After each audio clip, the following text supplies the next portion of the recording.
اے اللہ ہمارے جو مرحومین پچھلے سال ہمارے ساتھ تھے، اس سال ہمارے ساتھ موجود نہیں ہیں، اللہ تو ان کی مغفرت فرما۔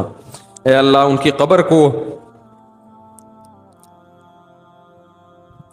اے اللہ ان کی قبر کو جنت کے باغات میں سے ایک باغ بنا۔ اے اللہ ہمارے والدین جو دنیا سے جا چکے ہیں، اللہ ان سب کی مغفرت فرما۔ جس کے والدین دونوں یا دونوں میں سے کوئی ایک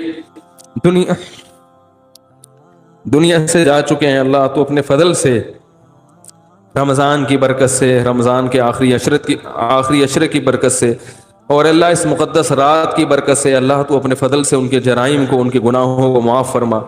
اے اللہ تو ان سب کی مغفرت فرما۔ اے اللہ ہم میں بہت سے ایسے لوگ ہو سکتے ہیں جن سے کبھی ماضی میں زنا ہوا ہو، اے اللہ ہم سب اس کی طرف سے توبہ کرتے ہیں۔ اللہ جس سے بھی یہ جرم ہوا، ہم سب